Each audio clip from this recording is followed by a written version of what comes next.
Selamat datang di Nagita Dakuna Channel edisi kesehatan. Kali ini kita akan membahas tentang obat metilprednisolon. Metilprednisolon adalah obat untuk meredakan peradangan pada berbagai kondisi, termasuk radang sendi, radang usus, asma, psoriasis, lupus, hingga multiple sklerosis.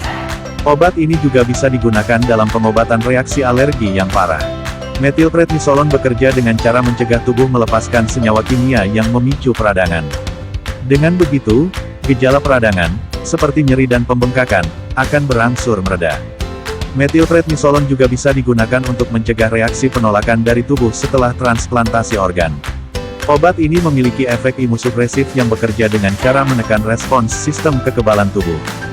Dengan begitu, reaksi penolakan tubuh terhadap organ yang baru saja ditransplantasikan bisa dicegah.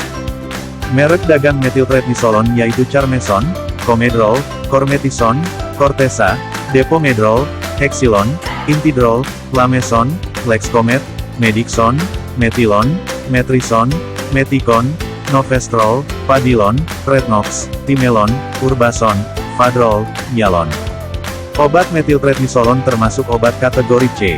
Studi pada binatang percobaan memperlihatkan adanya efek samping terhadap janin, tetapi belum ada studi terkontrol pada wanita hamil. Obat hanya boleh digunakan jika besarnya manfaat yang diharapkan melebihi besarnya risiko terhadap janin. Metilprednisolon dapat terserap ke dalam ASI. Bila Anda sedang menyusui, jangan menggunakan obat ini tanpa memberi tahu dokter. Dosis dan aturan pakai metilprednisolon. Metilprednisolon tersedia dalam bentuk tablet 4 mg, 8 mg, dan 16 mg. Selain itu, obat ini juga tersedia dalam bentuk suntik. Metilprednisolon suntik terdiri dari metilprednisolon sodium succinat dan metilprednisolon asetat. Metilprednisolon bentuk tablet, untuk tujuan mengatasi peradangan pada kondisi tertentu, seperti lupus atau multiple sklerosis. Dosis dewasa yaitu 2-60 mg per hari, yang dibagi menjadi 1-4 kali pemberian, tergantung jenis penyakit yang sedang diobati. Dosis anak-anak yaitu metilprednisolon sodium succinat 0,5-1,7 mg per kilogram berat badan per hari. Pemberian obat dilakukan tiap 6-12 jam. Untuk tujuan meredakan reaksi alergi. Dosis dewasa yaitu 4-24 mg per hari yang dibagi menjadi 1-4 kali jadwal konsumsi. Metilprednisolon bentuk suntikan melalui pembuluh darah vena IV intravena. Untuk tujuan meredakan peradangan. Dosis dewasa yaitu metilprednisolon sodium succinat 10-500 mg per hari.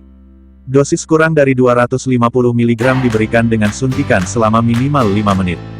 Sementara, dosis lebih dari 250 mg diberikan dengan suntikan perlahan selama minimal 30 menit.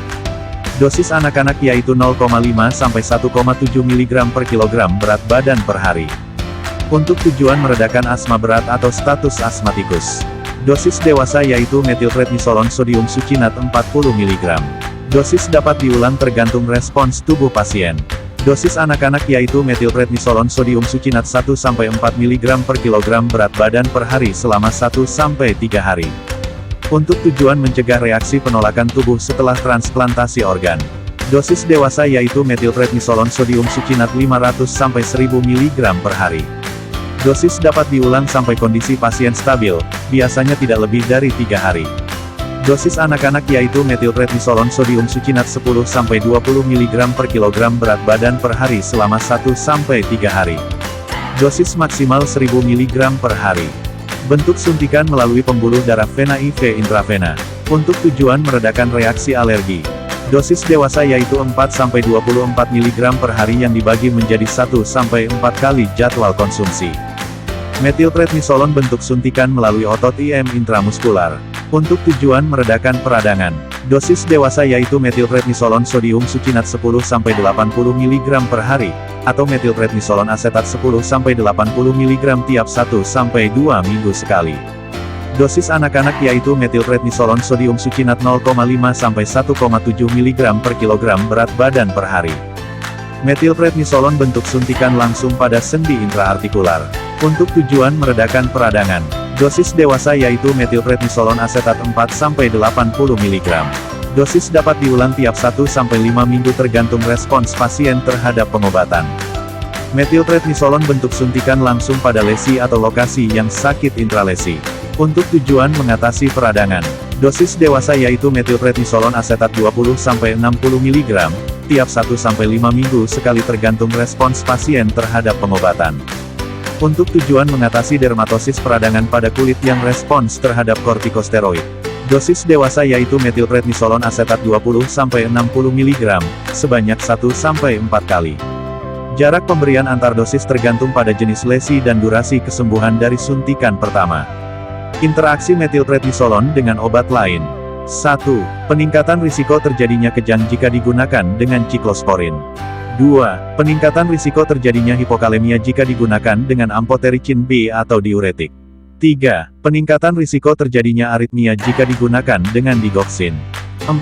Peningkatan risiko terjadinya gangguan pencernaan jika digunakan dengan aspirin atau obat antiinflamasi nonsteroid. 5. Peningkatan risiko terjadinya efek samping jika digunakan dengan antibiotik makrolid, ketoconazole, erythromycin, rifampicin, dan barbiturat. 6. Peningkatan risiko terjadinya efek samping dari obat warfarin. 7. Penurunan efektivitas metilprednisolon jika digunakan dengan kolestiramin dan hormon estrogen. 8. Penurunan efektivitas obat isoniazid dan obat antidiabetes. 9. Penurunan efektivitas vaksin hidup, seperti vaksin influenza atau vaksin BCG.